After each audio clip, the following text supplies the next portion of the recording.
Elena Marsh's testimony put James Holloway in prison for life. There's just one problem. Elena Marsh doesn't exist.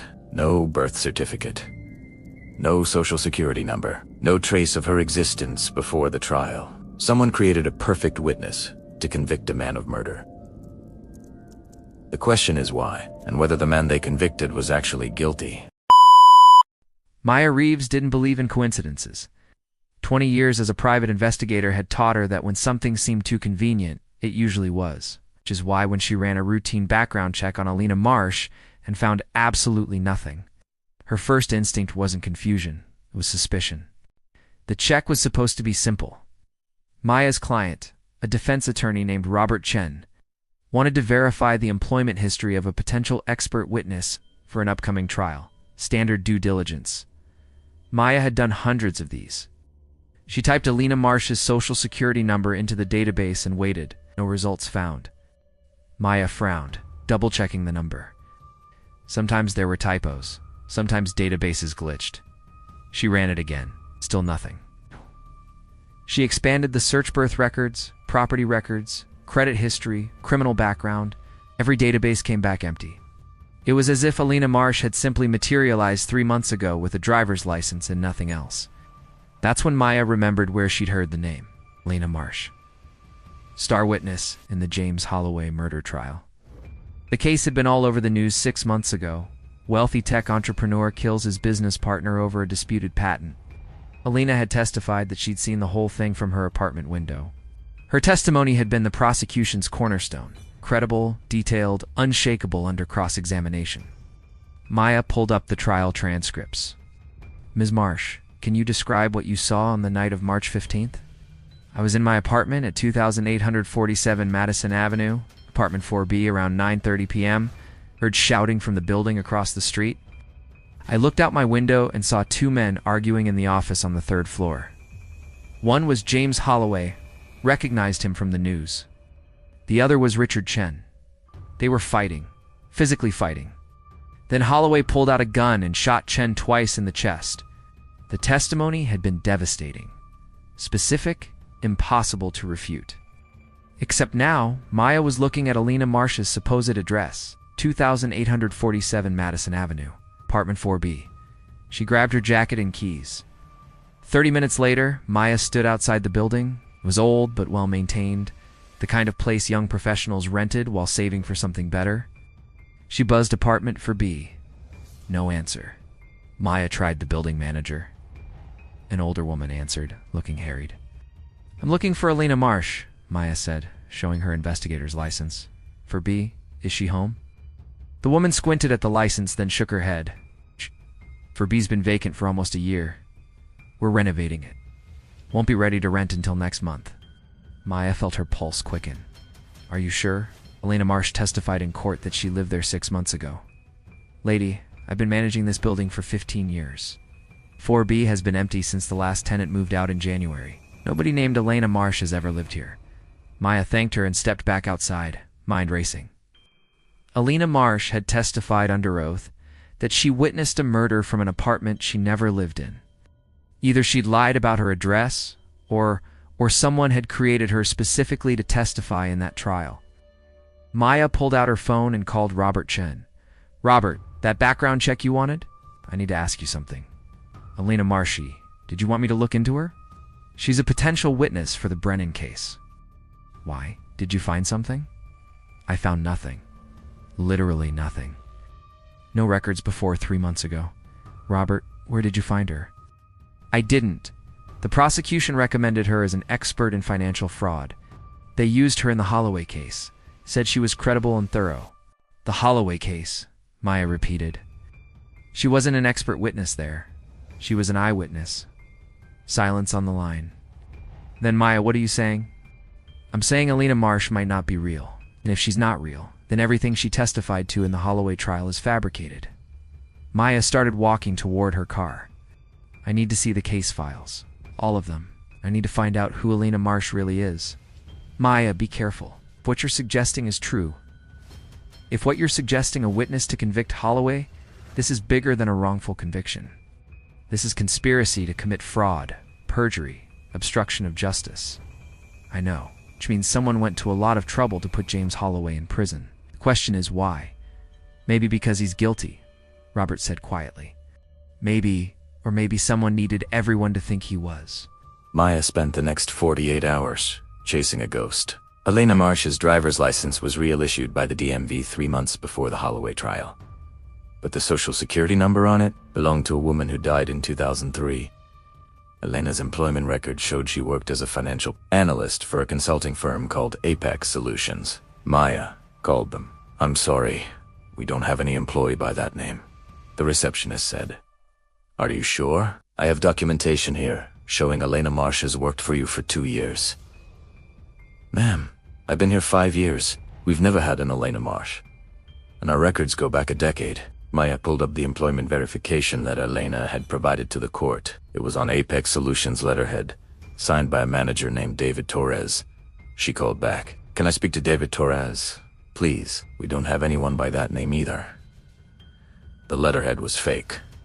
The signature was fake. The entire employment history was fabricated, but it had been good enough to fool a court. Maya dug deeper, pulling property records for Elena's supposed previous addresses, all vacant at the times she claimed to live there.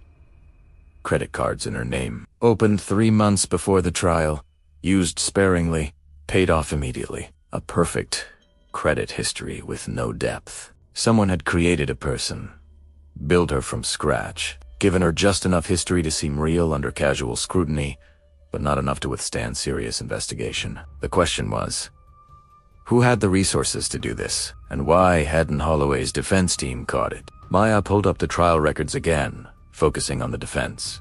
Holloway had been represented by Marcus Webb, a prominent criminal defense attorney with a reputation for aggressive investigation. Webb should have torn Elena Marsh's background apart, should have found the same inconsistencies Maya had found in 2 days, unless he hadn't looked, or had been paid not to look. Maya called Webb's office. His secretary said he was in court but could return her call later. "Actually, I'd like to speak to him about the James Holloway case," Maya said. "I'm investigating some irregularities in the witness testimony." Mr. Webb doesn't discuss closed cases without a subpoena, even if those cases might involve perjury and witness fabrication. A pause. "Hold, please. Hold, please." 2 minutes later, Marcus Webb's voice came on the line. Smooth, controlled, with an edge of irritation. "Ms. Reeves, I don't know what you think you found, but James Holloway received excellent representation. The verdict was fair. Was it? Because your star prosecution witness doesn't exist, Mr. Webb. Elena Marsh is a fabrication. No employment history. No residential history. No existence before 3 months before the trial. Did you vet her background?" Silence. Long enough that Maya knew she'd hit something. "Mr. Webb, I did my job, Ms. Reeves. I investigated every witness, challenged every piece of evidence. Elena Marsh's testimony was corroborated by physical evidence security footage, forensics, timeline. Whether or not her background was genuine is irrelevant to the facts of what she witnessed. It's relevant if she wasn't really there. If someone created her to testify to events she never saw, why would anyone do that? That's what I'm trying to figure out. Maybe to frame an innocent man.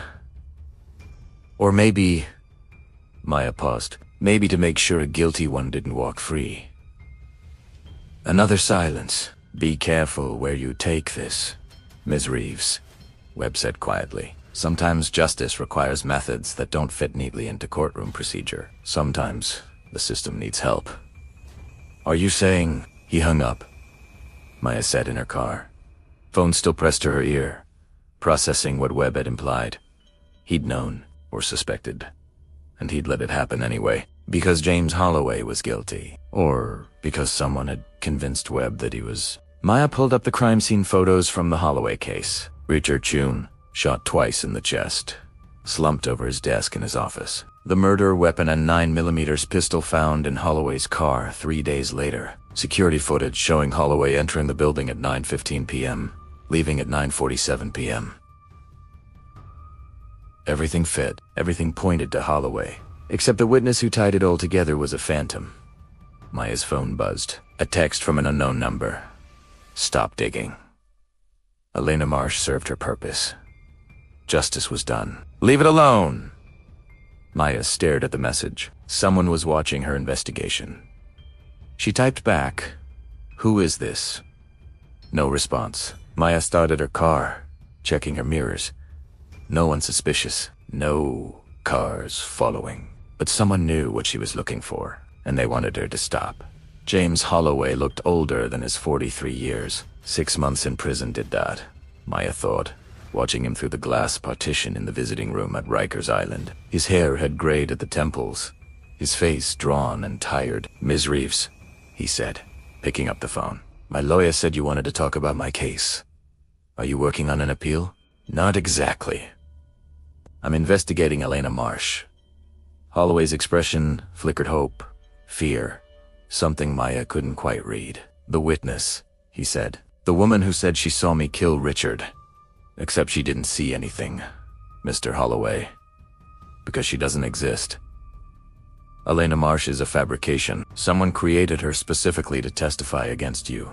Holloway closed his eyes. "I knew it. I told my lawyer. Told everyone I didn't recognize her. Never saw her before in my life. But she knew details. Things only someone who was there would know. How is that possible if she's not real? That's what I'm trying to figure out. Mr. Holloway, I need you to be completely honest with me. Did you kill Richard Chun?" "No." His voice was firm, unwavering. "Richard was my friend. My partner. We had disagreements, sure, but I would never." His voice broke. "We built that company together. Why would I destroy that?" "The prosecution said you fought over a patent, that Richard wanted to take credit for your work. We had an argument. A business dispute, but we were working it out. The night Richard died, I went to the office to talk to him, to find a compromise. When I got there, he was already..." Holloway's hands trembled. "He was already dead. I panicked. I ran. I know how it looks, but I swear to you, I didn't kill him." Maya studied his face, looking for tells, for the micro-expressions that indicated deception. She'd interviewed hundreds of suspects. She knew the signs. Holloway looked like a man telling the truth, or a very good liar. If Elena Marsh didn't witness the murder, someone fed her the details, Maya said. Someone who knew exactly what happened in that office. Which means either the real killer created to frame you, or what? Or someone knew you were innocent but couldn't prove it through legal means. So they created a witness who could... Holloway stared at her. "You're saying someone framed me to protect me?" "I'm saying nothing makes sense about this case. The evidence against you is strong, but it's also convenient. Everything points directly to you with no ambiguity, and when the prosecution needed an eyewitness to seal the case, one magically appeared. So what do I do? Let me keep investigating. If I can prove Elena Marsh is fake, I can get your conviction overturned. But Mr. Holloway," Maya leaned forward, "I need to know the truth. All of it. Is there anything you haven't told me? Anything about that night? About Richard? About your company?" Holloway hesitated. That moment of pause told Maya everything. "What is it?" "Se precede. Richard was being blackmailed." Holloway said quietly. 2 weeks before he died, he told me someone had information about him. Personal information. They were demanding money. Did he say what information? No. But he was terrified. Said if it came out, it would destroy him. Destroy the company. Holloway looked at Maya through the glass. "I think that's why he was killed. Not because of our patent dispute. Because of whatever secret he was keeping." Maya felt pieces clicking into place. "Did you tell the police this?" "Itrid. They said I was making up stories to create reasonable doubt. My lawyer said it was unprovable. Would make me look desperate." "Who else knew about the blackmail?" "No one, as far as I know. Richard was private about it, but someone knew. Ms. Reeves. Someone killed him to keep that secret buried, and then they made sure I took the fall." Maya stood. "I'm going to find out who, and I'm going to find out who Elena Marsh really is. Or was. or whoever created her. As she left the prison, Maya's phone buzzed again. Another text from the unknown number. James Holloway is guilty. Elena Marsh told the truth. Stop your investigation, or you'll discover why some lies are necessary. Maya deleted the text and kept walking. Someone was very invested in keeping Elena Marsh's true identity hidden. Someone who believed Holloway deserved to be in prison, regardless of what actually happened. And Maya was going to find out who they were, even if it meant discovering that justice and truth weren't always the same thing. Maya spent the next week following a digital ghost. She started with the other cases. Robert Chun had mentioned instances where Elena Marsh had appeared as a witness or expert, but as Maya dug deeper, she found something more disturbing. Elena wasn't the only phantom. In Boston, 3 years ago, a wealthy pharmaceutical executive named David Morrison was convicted of insider trading. The key witness, a compliance officer named Sarah James, who testified to seeing Morrison manipulate stock prices. Maya ran Sarah James through every database she had access to. Nothing. No existence before the trial. Same pattern as Elena Marsh.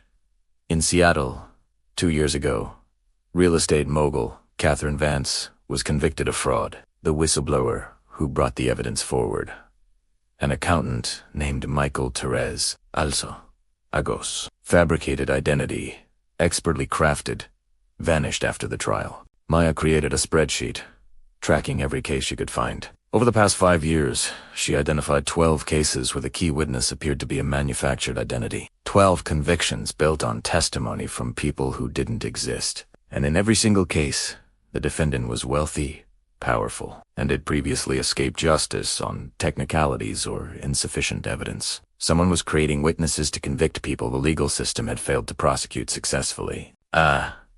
Vigilante, but one with extraordinary resources and capabilities. Maya was reviewing the 12th case when her apartment buzzer rang. She checked the security camera. Woman in her 60s, well-dressed, holding a briefcase. Ms. Reeves, my name is Patricia Kendall. I need to speak with you about Elena Marsh. Please, it's important. Maya buzzed her up, hand on the pepper spray in her pocket. Patricia Kendall entered the apartment with the bearing of someone used to authority. Former military, Maya guessed, or law enforcement. She set her briefcase on the table and looked Maya directly in the eye. You've been investigating the Holloway case, Patricia sighed. Looking into Elena Marsh's background, I'm here to ask you to stop. Who are you? Someone who's been doing the work you're only beginning to understand? Patricia opened her briefcase, pulling out a file. James Holloway murdered Richard Chun. We know this with absolute certainty, but the evidence that could prove it legally was inadmissible. Obtained through methods the court wouldn't accept.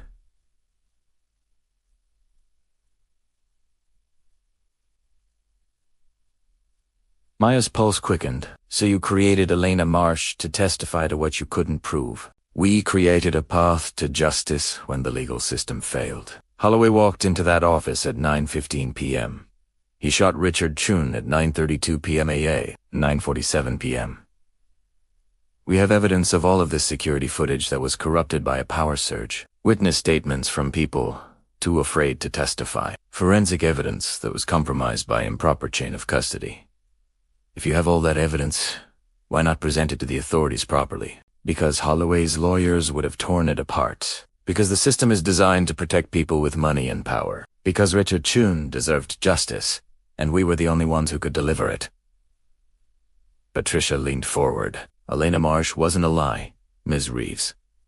She was the truth, wrapped in a form the court could accept. Maya processed this. How many cases have you manufactured? 17 over the past 6 years. All guilty. All people who escape justice through wealth, influence, or legal technicalities. We investigated each one thoroughly. We don't make mistakes. Who's we?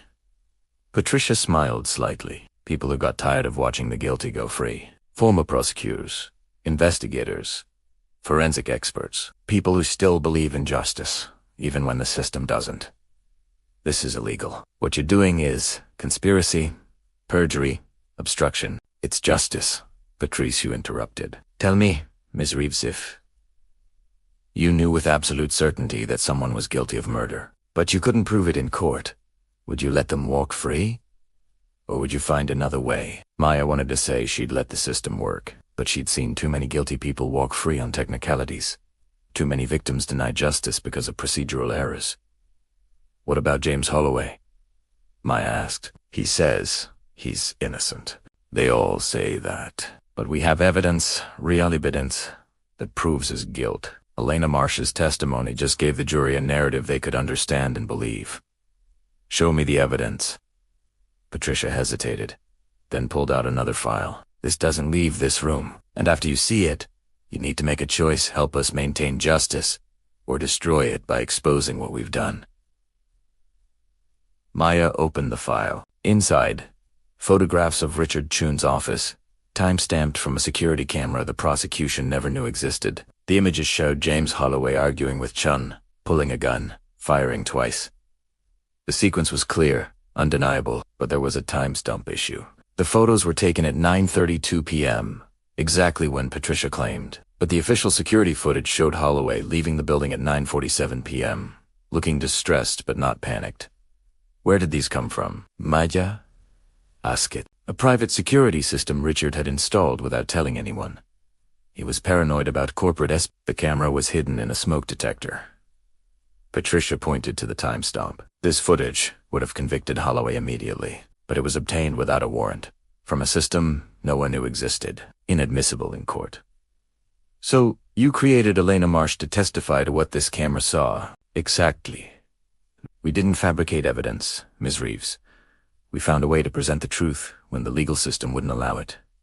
Maya stared at the photographs. If they were real, Holloway was guilty. Everything he'd told her was a lie, but something nagged at her.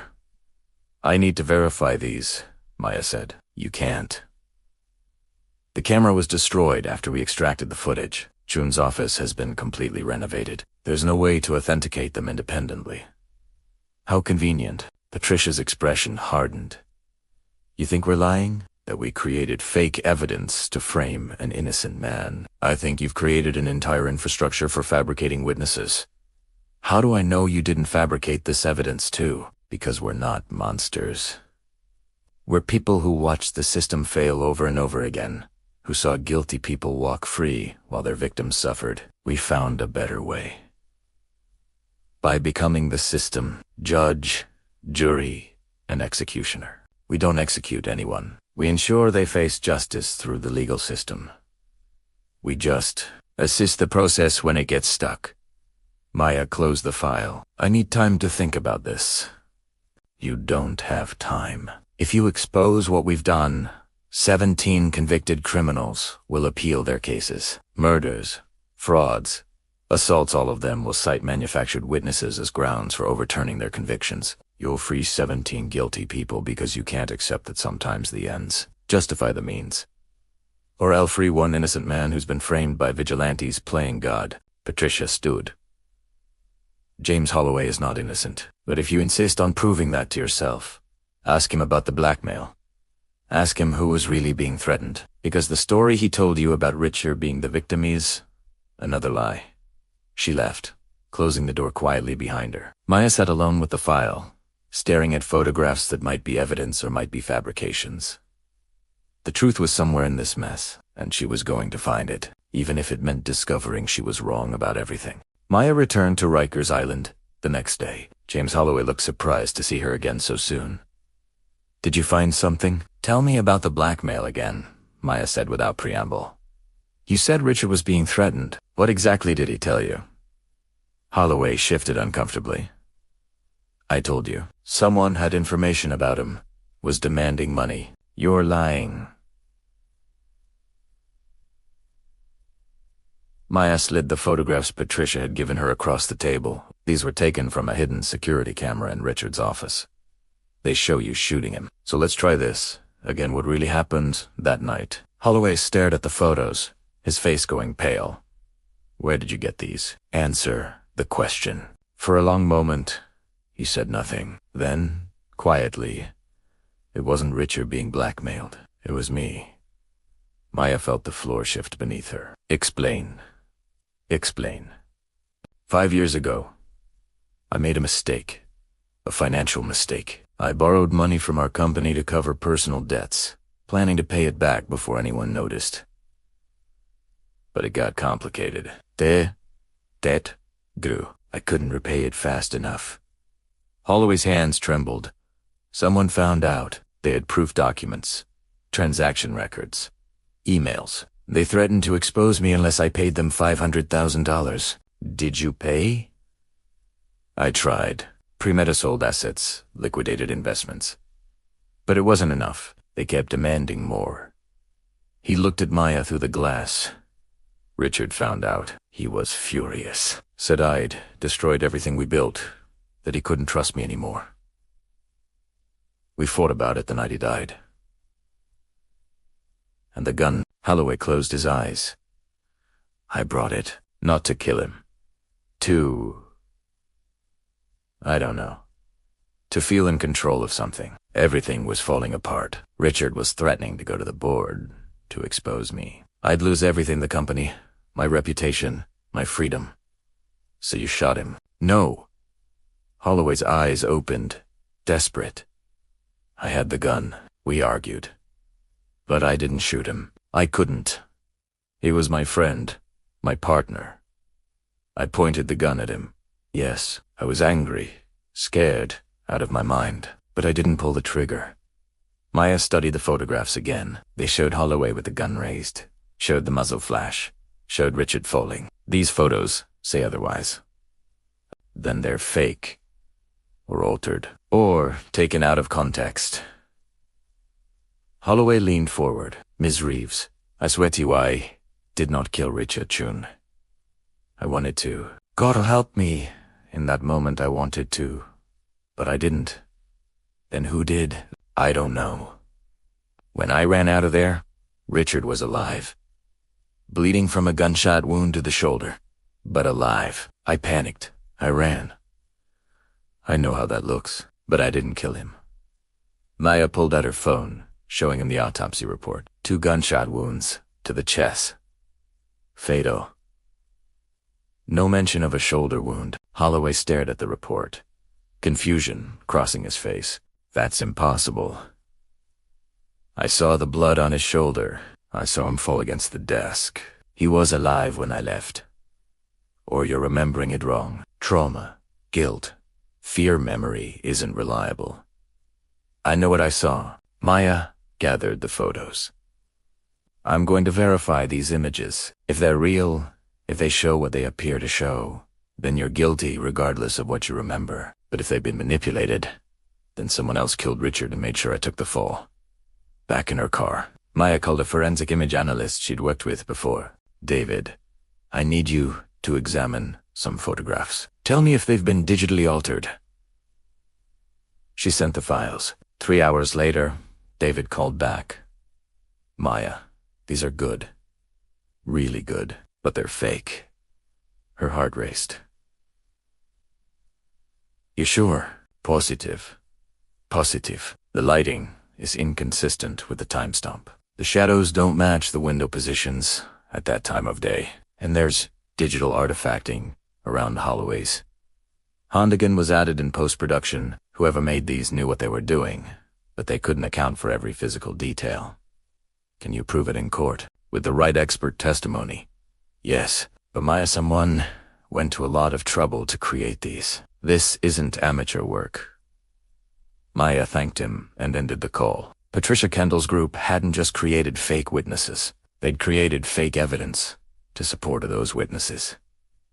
The photographs were fabrications, just like Elena Marsh's testimony, which meant James Holloway might actually be innocent. Or it meant the real evidence was even more damning, and they'd needed to create something presentable for their purposes. Maya needed to find out what really happened in that office, and there was only one way to do that. She needed to find Elena Marsh herself. It took Maya another week of digging, but she finally found a thread. Elena Marsh's driver's license had been issued at a DMV in Queens. Maya pulled the security footage from that day and ran facial recognition on every woman who'd come in during the hour-long window. One match came back. Amanda Price, age 34. Former actress with a background in theater and improvisation. Maya tracked Amanda to a small apartment in Brooklyn. when she knocked. A woman answered who looked nothing like the Elena Marsh from the courtroom photos. Different hair color, different style, but the same facial structure. "Amanda Price?" Maya asked. The woman's expression went carefully neutral. "Who's asking?" "My name is Maya Reeves. I'm a private investigator looking into the James Holloway murder trial. I believe you testified under the name Elena Marsh." For a moment, Maya thought Amanda would slam the door. Instead, she sighed and stepped aside. I wondered when someone would figure it out. Come in. Amanda's apartment was modest but comfortable. She poured 2 cups of coffee and sat across from Maya. "How much do you know?" Amanda asked. "I know Elena Marsh doesn't exist. I know you were paid to testify to a murder you never witnessed. I know there's an organization creating fake witnesses to convict people they believe are guilty. Is that what you think this is? A vigilante operation, isn't it?" Amanda wrapped her hands around her coffee cup.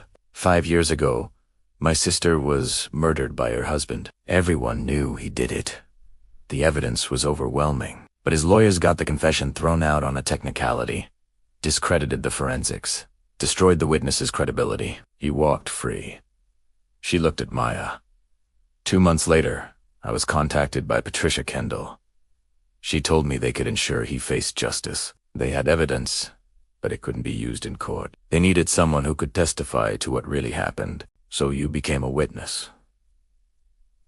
I became the truth. Everything I testified to was real. It just wasn't something I'd personally seen. Patricia's team had surveillance, had forensics, had proof. They just needed someone to present it in a way the jury could accept. And the Holloway case, Amanda's expression shifted. That one was different. Patricia said Holloway was guilty, that they had evidence. But when I reviewed the details, something felt off. The story was too clean, too perfect. I questioned her about it. What did she say? She said, "Sometimes perfect crimes need perfect solutions. That Holloway was dangerous, that he'd kill again if we didn't stop him, that the evidence was real but inadmissible." Amanda set down her cup. I believed her. I testified, and I've been living with the doubt ever since. "Why did you agree to help them in the first place?" "Because the system failed my sister. Because I watched a guilty man walk free and there was nothing I could do about it. Patricia offered me a way to prevent that from happening to other people, to ensure justice when the courts couldn't." Maya understood the temptation. She'd felt it herself, the frustration of watching guilty people escape consequences, the desire to find another way. "Where's Patricia now?" Maya asked. "I don't know. After the Holloway trial, she cut contact with me, said it was for everyone's protection." "But Ms. Reeves," Amanda leaned forward. "Primera need to know, is Holloway innocent? Did I help convict an innocent man? I think so. The evidence against him was fabricated or manipulated, but I can't prove what really happened without finding Patricia and the rest of her organization." Amanda stood, moving to a desk in the corner. She pulled out a business card and handed it to Maya. "This is how Patricia contacted me originally. I don't know if it still works, but it's all I have." The card was simple, plain white, with a single phone number printed in black. Maya pocketed it. "If I can prove Holloway's innocent, your testimony will be exposed as perjury. You could face charges.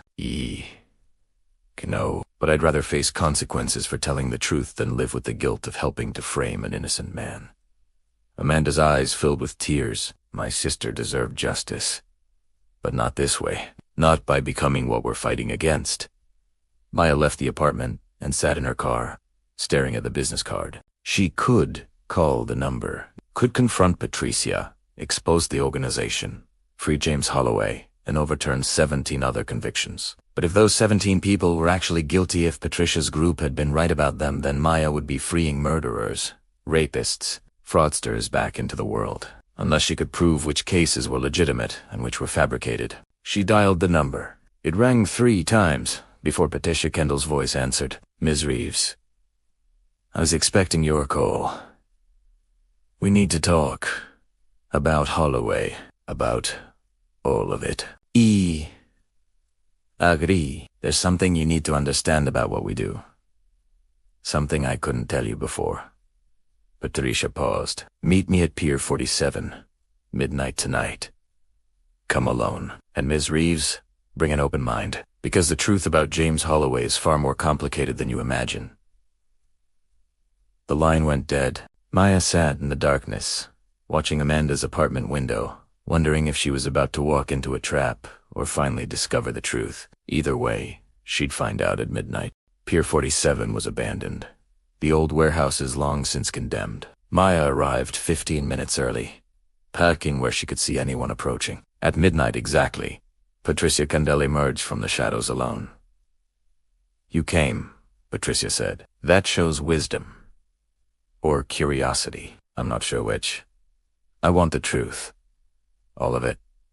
What really happened to Richard Chun? Patricia gestured to a bench overlooking the water. They sat, the city lights reflecting off the dark surface. James Holloway didn't pull the trigger, Patricia began. You were right about that. The photographs we created were fabrications, designed to support Elena's testimony, but Ms. Reeves Holloway is still responsible for Richard Chun's death. Explain. Holloway was being blackmailed, just as he told you, but he wasn't the victim in that scenario. He was the architect. The blackmailer was Richard Chun himself. Maya's breath caught. What? Richard discovered Holloway's embezzlement months before the murder, but instead of going to the authorities, Richard saw an opportunity. He demanded money, threatened to expose Holloway, let him dry over 6 months. Classic extortion. Patricia pulled out a tablet, showing Maya bank records, emails, recorded phone calls. The evidence was damning Richard Chun systematically blackmailing his business partner. Holloway was desperate, Patricia continued. He'd lost everything paying Richard's demands, so he hired someone to kill Richard and make it look like a business dispute gone wrong. He planned to be there, to have an argument on record, to fire a shot that wounded but didn't kill. Then his hired killer would finish the job after Holloway left. Who was the killer? A man named Victor Santos. Professional, expensive, discreet. We have evidence of Holloway's payments to him. Encrypted messages arranging the hit, but all of it inadmissible, obtained through methods no court would accept. Maya stared at the evidence on the tablet. If it was real, Holloway had orchestrated Richard's murder while maintaining plausible deniability. Santos shot Richard twice in the chest after Holloway left, Patricia said. He was paid $200,000, transferred through cryptocurrency to an offshore account. We tracked it all, but we couldn't prove it legally. So you created Elena Marsh to simplify the narrative, made Holloway the direct killer instead of the one who hired it done. Yes, because juries understand man shoots partner in argument. They don't understand complex conspiracy, hired killers, cryptocurrency trails. Elena gave them a story they could follow and believe. But it was a lie. It was justice. Patricia's voice hardened. Holloway's a murderer. He planned it, paid for it, set it in motion. The fact that he didn't personally pull the trigger doesn't make him innocent. It makes him clever. Maya looked out at the water. What happened to Victor Santos? Dead. Killed in an unrelated gang shooting 3 weeks after Chun's murder. Convenient for Holloway. Convenient for us too. No one left to contradict Elena's testimony. Except you just told me he existed, which means you could have presented this evidence, could have built a case against Holloway for conspiracy to commit murder. A case that would have taken years, cost millions, and probably failed due to the illegal nature of how we obtained the evidence. Meanwhile, Holloway would have remained free, possibly killing again to protect his secrets. Patricia stood. We made a choice. We delivered justice efficiently. Certainly. Finally. Was it perfect? No. But it worked. Maya stood too, facing her. And the other 16 cases? Were they all like this? Guilty people convicted through manufactured witnesses. 15 were absolutely guilty. We had irrefutable evidence, just legally inadmissible. 1. Patricia paused. 1 we got wrong. The admission hung in the air. Who? Catherine Vance. The Seattle fraud case. We believed she was guilty, based on the evidence we had. But after her conviction, we discovered the real fraudster was her business partner. who'd set her up perfectly. By the time we realized our mistake, it was too late. She'd already served 18 months. What did you do? We arranged for new evidence to surface. Anonymous tip to her lawyer. Documents that proved her innocence. She was exonerated 6 months ago. But those 18 months... Patricia's voice cracked slightly. Those months are on us, on me. Maya processed this. An innocent woman had spent 1.5 years in prison because of Patricia's organization. That's why you're telling me this, Maya realized. You know you're not infallible. You know the system you've created can destroy innocent lives. I know the system is flawed, but it's still better than letting the guilty walk free. Patricia turned to face her. So here's your choice, Ms. Reeves. You can expose us, overturn 17 convictions, including Holloway's. Free 15 guilty people and 1 innocent man. Destroy everything we've built. Or you help us fix it. Join our organization. Bring your investigative skills, your integrity, your doubt. Help us create better safeguards. Ensure we don't make another Catherine Vance mistake. Use the system instead of destroying it. Maya felt the weight of the decision. Everything she believed about justice, about truth, about the lot, all came down to this moment. If I expose you, what happens to Amanda Price? To the other people who testified? They face perjury charges, likely prison time. Their lives destroyed for trying to help deliver justice. And if I join you, you help ensure that justice is served accurately, that we verify guilt before we act, that the Catherine Vances don't happen again. You become part of the solution instead of returning to a broken system. Maya looked at the tablet, still showing evidence of Holloway's guilt. Evidence that would never see a courtroom. Evidence that required illegal surveillance, hacking, methods that violated every rule she'd been trained to follow, but evidence that proved a murderer's guilt. I need time, Maya said finally, to verify everything you've shown me, to make sure you're telling the truth about Holloway, about the others. How much time? A week. Give me access to your evidence, your methods, your cases. Let me investigate your organization the way you investigate criminals. If I'm satisfied you're more right than wrong, we'll talk about my involvement. If not, you go public, and we all face the consequences. Patricia extended her hand. You have 1 week, Ms. Reeves. Use it wisely. Maya shook her hand, feeling like she was making a deal with the devil. Or maybe with the only angels left in a broken system. Maya sat in her apartment, surrounded by evidence. Case files, verification reports. She'd spent the week investigating Patricia's 17 cases, interviewing victims' families, cross-referencing evidence, consulting with forensic experts, financial analysts, independent investigators. The results were complicated. 15 cases. Guilty. The evidence was overwhelming, even if inadmissible. Murderers, rapists, fraudsters who'd escaped justice through legal technicalities. Patricia's organization had been right about them. 1 case. Wrong. Catherine Vance, now exonerated, still dealing with the trauma of wrongful imprisonment. 1 case. Uncertain. James Holloway. Maya had verified everything Patricia showed her about the embezzlement, the blackmail, the hired killer. But there were gaps, inconsistencies that bothered her. The cryptocurrency trail was clean too clean. Victor Santos' death was convenient too convenient. It felt like a frame, but a frame built on partial truths, making it impossible to separate facts from fabrication. Her phone rang. Patricia, have you made your decision? Maya looked at the files spread before her. 15 guilty people in prison where they belonged.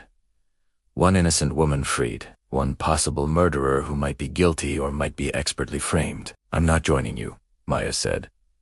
Silence on the line. But I'm not exposing you either. Not yet. Explain. I'm going to keep investigating. Holloway, the other cases, your organization. If I find proof you've framed another innocent person, I go public immediately. But if your track record stays clean, if you're actually delivering justice more often than injustice, Maya paused. Then maybe the system does need you. As much as I hate to admit it, that's not the answer I hoped for, but it's better than I feared. Patricia's voice carried a hint of relief. What about Holloway? I'm filing a motion for appeal based on prosecutorial misconduct. Elena Marsh's fabricated identity is grounds for a new trial. Let a jury decide his guilt with real evidence, real witnesses, real procedure. And if he's acquitted, then either he's innocent and justice is served, or he's guilty and your organization failed to prove it properly. Either way, that's how the system is supposed to work. Another pause. Then, you're making a mistake, Ms. Reeves. The system doesn't work. We've proven that. Maybe? But I'd rather fix the system than replace it with something that could become even worse. Maya stood, looking out her window at the city. Your organization exists because the system failed. But if we normalize fabricating witnesses, creating false evidence, playing God with people's lives, we've lost something more important than any single case. We've lost the principle that truth matters. Pretty speech. But tell that to the families of victims who watched their loved ones' killers walk free. Will. And I'll also tell Catherine Vance's family that an innocent woman spent 18 months in prison because someone thought they knew better than the law. Maya's voice hardened. You asked me to help you create safeguards. Here's my safeguard. I'm watching. Every case you touch, every witness you create, every conviction you engineer, I'll be investigating. And the moment you cross the line from flawed justice to outright tyranny, I'll burn your entire operation to the ground. Then I suppose we have an understanding. We have a ceasefire. Don't mistake it for approval. The call ended. James Holloway was granted a new trial based on the discovery that Elena Marsh was a fabricated witness. The prosecution, unable to present Elena's testimony and lacking the inadmissible evidence, Patricia had shown Maya, offered a plea deal. Manslaughter. Conspiracy to commit murder.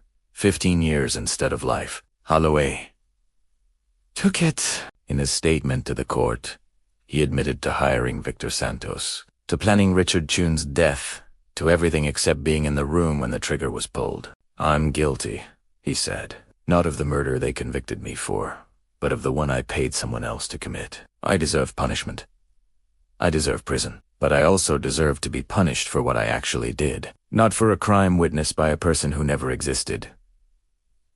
Maya watched from the gallery as Holloway was sentenced. Justice of a sort. Truth of a kind. Not perfect, but real. Her phone buzzed. A text from Patricia. You won this round. But the system still fails more often than it succeeds. When it fails, the next victim, remember we're still here, still working, still delivering justice when the courts won't. Maya deleted the text, but knew the message would linger. Somewhere out there, another crime would go unprosecuted.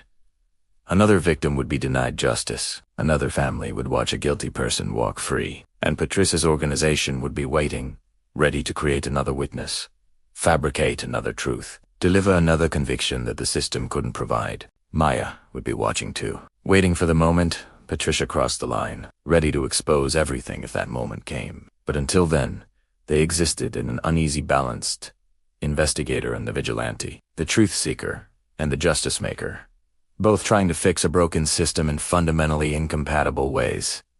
Some mysteries had clear solutions. This wasn't one of them.